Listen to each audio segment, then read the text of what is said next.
नमस्कार, उड़ान आईएएस अकादमी के ई लर्निंग प्लेटफॉर्म पर मैं सुधीर वर्मा आप सभी का स्वागत करता हूं। इस वीडियो के अंतर्गत हम देखेंगे छत्तीसगढ़ की राज्य प्रवर्तित योजनाओं के बारे में। ठीक है, ये जो योजनाएं हैं इनके महत्व के संबंध में शायद मुझे बताना नहीं पड़ेगा, क्योंकि आपके प्रीलिम्स की परीक्षा की अगर बात करें तो कम से कम 5 प्रश्न जो है वो योजना वाले सेक्शन से आते ही हैं। इसके अलावा अगर मुख्य परीक्षा की बात करें तो मुख्य परीक्षा में आपका निबंध यानी कि आपका प्रश्न पत्र क्रमांक 2 ये योजनाओं से संबंधित जो डेटा है उनको शामिल करता है। इसके अलावा आपका प्रश्न पत्र क्रमांक 5 जो है अर्थव्यवस्था से, इसमें भी योजनाओं से संबंधित प्रश्न पूछे जाते हैं। इसके अलावा प्रश्न पत्र क्रमांक 7 इसमें तो स्पेशली मेंशन है जन कल्याणकारी योजनाओं के नाम से, आपके सिलेबस में इसको बाकायदा मेंशन किया गया है। ठीक, तो इस हिसाब से आपका जो योजना वाला पार्ट है वो बहुत अधिक महत्वपूर्ण हो जाता है। तो इस वीडियो में हम कोशिश करेंगे कि कुछ ऐसी ही योजनाओं के संबंध में आपको बताएं जो आपके एग्जाम के पॉइंट ऑफ व्यू से बहुत अधिक महत्वपूर्ण है, साथ ही हाल फिलहाल में बहुत ज्यादा चर्चा में भी रही हैं। चलिए, तो जब हम योजना पढ़ना प्रारंभ करते हैं तो हमको सबसे पहले ये आना चाहिए कि योजनाओं को पढ़ा कैसे जाए। ठीक है, तो उसी समस्या का समाधान करने के लिए आप तक ये वीडियो हम पहुंचा रहे हैं। ठीक, तो योजना को जब आप पढ़ना चालू करें तो सबसे पहले योजना को छोटे छोटे भागों में बांट लीजिए, जैसा कि मैंने यहां पर बांट दिया है। जैसे कि कृषि एवं जल संसाधन से संबंधित योजनाएं, शिक्षा से संबंधित योजनाएं, स्वास्थ्य से संबंधित, सिंचाई से संबंधित योजना, अधोसंरचना एवं महिला सशक्तिकरण से योजना, रोजगार से संबंधित योजना, समसामयिक आधारित योजनाओं से संबंधित योजना। समसामयिकी में भी बहुत सारी योजनाएं जो है वो प्रचलन में रहती हैं, बहुत सारी योजनाएं चर्चा में रहती है, तो उनको भी आपको अच्छे से करना है। इसके अलावा अनुसूचित जाति एवं जनजाति कल्याण से संबंधित योजनाओं को भी आपको पढ़ना होगा। ठीक, तो आप ऐसे छोटे छोटे भागों में इसको बांट कर पढ़ सकते हैं। ठीक, इससे क्या होगा, इससे आपको समझने में आसानी होगी, साथ ही आपको यह निश्चित करने में आसानी हो जाएगी कि कौन सी योजना किस सेक्शन से जुड़ा हुआ है। तो आज का हमारा योजनाओं के अंतर्गत पहला टॉपिक होगा कृषि एवं जल संसाधन से संबंधित योजनाएं। हम कोशिश करेंगे कि इसके अंतर्गत उन सभी योजनाओं से आपको परिचित कराएं जो हाल फिलहाल में काफी ज्यादा चर्चा में है और आपके एग्जाम के लिए अत्यंत महत्वपूर्ण है। चलिए, तो कृषि एवं जल संसाधन के अंतर्गत आज हमारी पहली योजना है राजीव गांधी किसान न्याय योजना। ठीक है, हाल फिलहाल में अगर कहें तो छत्तीसगढ़ में सबसे बड़ी योजना अगर किसानों से संबंधित कोई है तो कौन सी? राजीव गांधी किसान न्याय योजना, जो प्रारंभ हुई है 21 मई 2020 को। ठीक, उद्देश्य इसका क्या है? पहला उद्देश्य इसका 4 किस्तों में 5,750 करोड़ रुपए की राशि कृषकों के खातों में डीबीटी के माध्यम से पहुंचाना। ठीक है, और ये जो राशि है, ठीक है, ये किस हिसाब से दिया जा रहा है? प्रति एकड़ 10,000 के रूप से। प्रति एकड़ कितनी राशि दी जा रही है? 10,000 रुपए की राशि जो है वो कृषकों के खातों में डाली जा रही है। ठीक, इसका दूसरा उद्देश्य क्या है? ग्रामीण अर्थव्यवस्था का सुदृढ़ीकरण। ठीक है, किसानों से संबंधित योजना है, किसानों को लाभ पहुंचाने के लिए ये योजना प्रारंभ की गई है जिससे कि ग्रामीण अर्थव्यवस्था को बल मिलेगा। ठीक, हमारा अगला इसमें उद्देश्य है कृषकों को खेती किसानी हेतु प्रोत्साहित करना। अब सीधी सी बात है, एक बहुत बड़ी समस्या हमारे नए जनरेशन की रही है कि वो खेती किसानी करना नहीं चाहती। ठीक, क्यों नहीं करना चाहती? क्योंकि उनको लगता है कि बाहर जाकर शहरों में नौकरी पाना ज्यादा आसान है। ठीक है, या ये बोले कि बाहर जाकर पैसे कमाने, ज्यादा पैसे कमाए जा सकते हैं। ठीक है, लेकिन अगर यहां पर उनको कृषि में प्रति एकड़ 10,000 रुपए की राशि मिल जाए, है कि नहीं? ठीक, तो वो निश्चित रूप से प्रोत्साहित होंगे किसकी तरफ? एग्रीकल्चर की तरफ। कृषि करने के लिए उनको मोटिवेशन मिलेगा। ठीक है, इससे क्या होगा? जो खेती हमारी परंपरागत कार्य है, जो है ना, खेती का कार्य हमारा परंपरागत कार्य है। छत्तीसगढ़ के लगभग 80% लोग जो है वो कृषि से जुड़े हुए हैं, तो इस परंपरागत व्यवसाय को बचाने का एक मोटिवेशन आएगा युवाओं के अंतर्गत। क्लियर, ठीक। अब इससे लाभान्वित होने वाले कृषकों की बात करें तो इनकी संख्या कितनी है, कुल 19 लाख। यानी आप बोल सकते हो कि 19 लाख किसानों के खातों में ये जो 5750 करोड़ रुपए है, इस राशि को आवंटित किया जाएगा, वितरित किया जाएगा। किस दर से? प्रति एकड़ 10,000 रुपए की दर से, ठीक। इसकी प्रगति की बात करें, यानी आज अभी तक में इसकी स्थिति क्या है इस योजना की, तो 2 किस्तों में 3,000 करोड़ रुपए की राशि का भुगतान किया जा चुका है, ठीक है। आपको पता होगा कि पहली जो किस्त थी वो भी 1500 करोड़ की थी और दूसरी किस्त भी 1500 करोड़ की, ठीक। तो कुल 3,000 करोड़ रुपए की जो राशि है वो अद्यतन किसानों के खातों में पहुंचाई जा चुकी है। क्लियर। तो इस वीडियो में हमारी दूसरी योजना है गोधन न्याय योजना। बहुत ज्यादा चर्चित और अपने तरह की एकदम यूनिक योजना मानी जाती है ये, ठीक है। क्यों मानी जाती है? क्योंकि इस योजना के अंतर्गत जो गौपालक हैं या गोबर विक्रेता हैं, ठीक है, उनसे गोबर की खरीदी कौन कर रही है? सरकार कर रही है, ठीक। दर क्या है? 2 रुपए प्रति किलो, ठीक है। इस दर से गोबर की खरीदी की जा रही है। अभी तक कोई ऐसा राज्य नहीं हुआ और ना ही कभी केंद्र सरकार ने ऐसा प्रयास किया है कि गाय के गोबर की खरीदी की जाए। अब ये गोबर की खरीदी करने से क्या होगा भाई? लक्ष्य है इसका, वो क्या है? पहला है इसमें ग्रामीण अर्थव्यवस्था का सुदृढ़ीकरण है, क्योंकि ग्रामीण लोगों को इस योजना के द्वारा पैसा उनके खातों में पहुंचाया जाता है, ठीक है। किसके बदले? गोबर के बदले। दूसरा है आवारा पशु की सुरक्षा तथा उनसे लाभ अर्जित करना, ठीक है। देखिए बहुत सारे जो पशु हैं, ठीक है, गौवंशी पशु जो है वो रोड में बैठे रहते हैं, घूमते रहते हैं, आवारा रहते हैं, ठीक।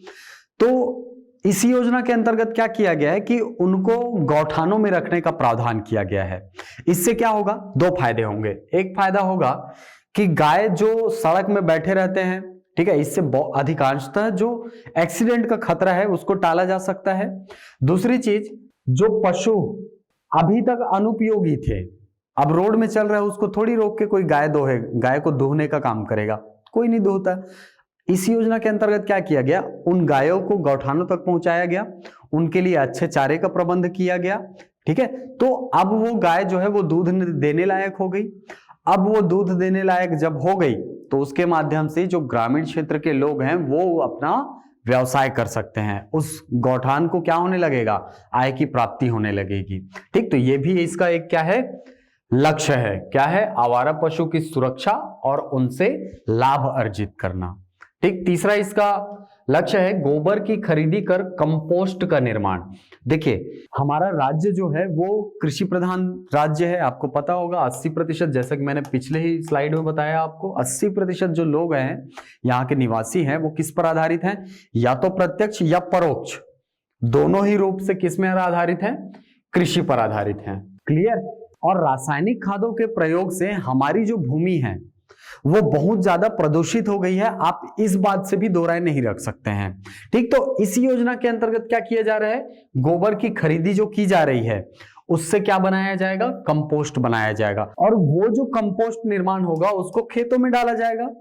तो रासायनिक खादों के प्रयोग को कम करके जैविक खेती को बढ़ावा देना, यह भी इसका परोक्ष लक्ष्य है, ठीक है। क्यों? क्योंकि कंपोस्ट जो निर्माण किया जाएगा उसको क्या करेंगे? खेती में ही तो प्रयोग किया जाएगा, ठीक है। तो जब खेती में प्रयोग करेंगे मतलब रासायनिक खादों की आवश्यकता हमको कम पड़ेगी। जो न्यूट्रिएंट है वो हमको कहां से मिलेंगे? कंपोस्ट से मिलेंगे। क्लियर।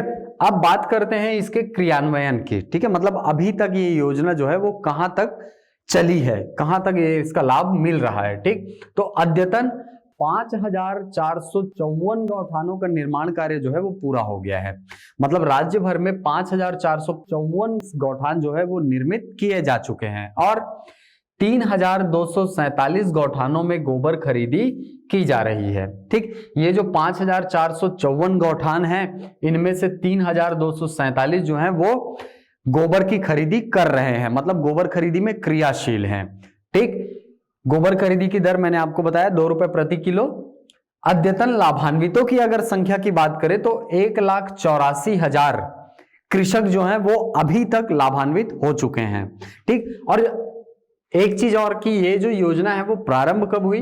ये हुई है 20 जुलाई 2020 को, ठीक है, यानी इस दिन कौन सा त्योहार था? हरेली का त्योहार था। ठीक है, इस बात को भी आप ध्यान रखेंगे, एकदम फैक्चुअल चीज है, क्योंकि यहां से प्रश्न प्रीलिम्स में तो बन सकता है कम से कम, और अगर मेंस में लिखते हैं आप तो डेट के साथ, है ना, डेट के साथ अगर आप मेंस में लिखते हैं तो वो कहीं ना कहीं आपके उत्तर को अधिक प्रभावी बनाता है, इंपैक्टफुल बनाता है। ठीक, चलिए हमारी अगली योजना है सुराजी गांव योजना। ठीक, सुराजी गांव योजना प्रारंभ किया गया है 8 फरवरी 2019 से। ठीक, पिछले साल की ये सबसे बड़ी योजनाओं में से एक रही है, आपको पता होगा, सुना होगा आपने, नरवा गरवा घुरवा बारी एला बचाना है संगवारी, सुना है ना आपने, वो इसी योजना का नारा है। ठीक, क्योंकि इसके अंतर्गत दो नारा दिया गया है, एक है गढ़बो नवा छत्तीसगढ़, सुना होगा आपने, और एक है नरवा गरवा घुरवा बारी एला बचाना है संगवारी। ठीक, गढ़बो नवा छत्तीसगढ़ जो है वो राज्य सरकार का एक टैगलाइन भी बन चुका है। ठीक, अब ये जो सुराजी गांव योजना है इसका लक्ष्य क्या है? ठीक, हम ये सारी योजनाओं को किसके अंतर्गत पढ़ रहे हैं? कृषकों से संबंधित योजना के अंतर्गत। मतलब इन सभी योजनाओं का जो अभी मैं जिक्र कर रहा हूं ये सभी संबंधित है किनसे? किसानों से। इस बात को एकदम ध्यान में रखेंगे, क्योंकि अगर आपको एग्जाम में याद नहीं भी आता है तो आप वहां पर कृषकों से संबंधित या कृषकों को लाभ पहुंचाने हेतु ग्रामीण अर्थव्यवस्था में बढ़ोतरी, ग्रामीण अर्थव्यवस्था का सुदृढ़ीकरण, ये सारे पॉइंट आप लिख सकते हो। ठीक है, तो उद्देश्य क्या है? ग्रामीण अधोसंरचना का विकास। आपको पता होगा नरवा गरवा घुरवा बारी सभी क्या है? ग्रामीण संस्कृति से जुड़े हुए शब्द हैं। ठीक है, इनसे संबंधित अधोसंरचना का विकास ही इस सुराजी गांव योजना का प्राथमिक लक्ष्य है। ठीक, दूसरा लक्ष्य क्या है? रोजगार प्रदान करना। अब सीधी सी बात है, आप अधोसंरचना का विकास कर रहे हैं, इंफ्रास्ट्रक्चर डेवलप कर रहे हैं, तो वहां पर जो जॉब्स हैं उसका क्रिएशन होगा ही होगा, जॉब नए क्रिएट होंगे ही होंगे।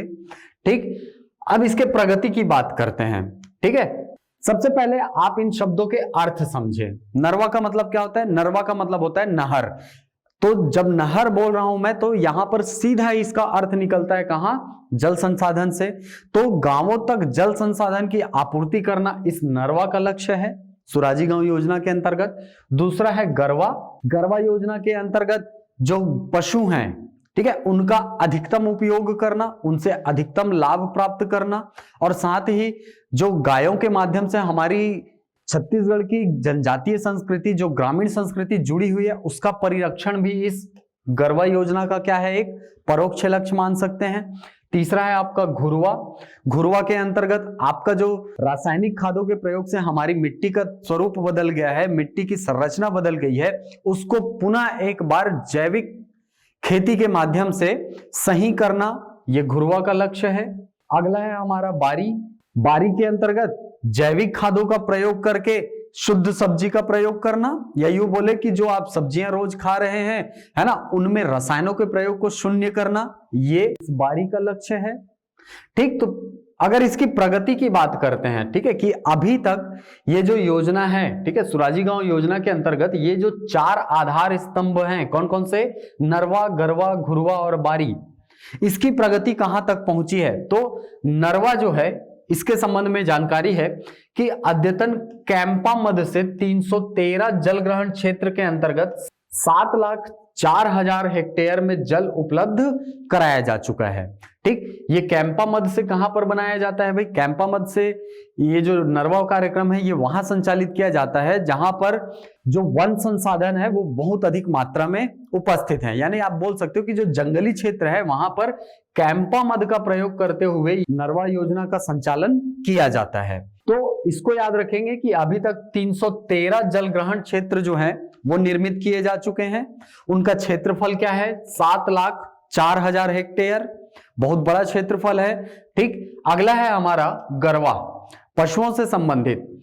ठीक, 5400 से अधिक गौठानों का निर्माण कार्य जो है वो पूर्ण किया जा चुका है। पिछले स्लाइड में मैंने बताया कि कुल कितने गौठान निर्मित किए जा चुके हैं? 5,454 गौठान निर्मित किए जा चुके हैं। इसके अलावा 1,84,000 किसान जो है वो गोधन न्याय योजना के अंतर्गत पंजीकृत किए जा चुके हैं। यानी प्रत्यक्ष लाभ मिल रहा है कितने को? 1,84,000 किसानों को जो गोबर की बिक्री कर रहे हैं, गोबर बेच रहे हैं सरकार को, उनको कितनी है उनकी संख्या?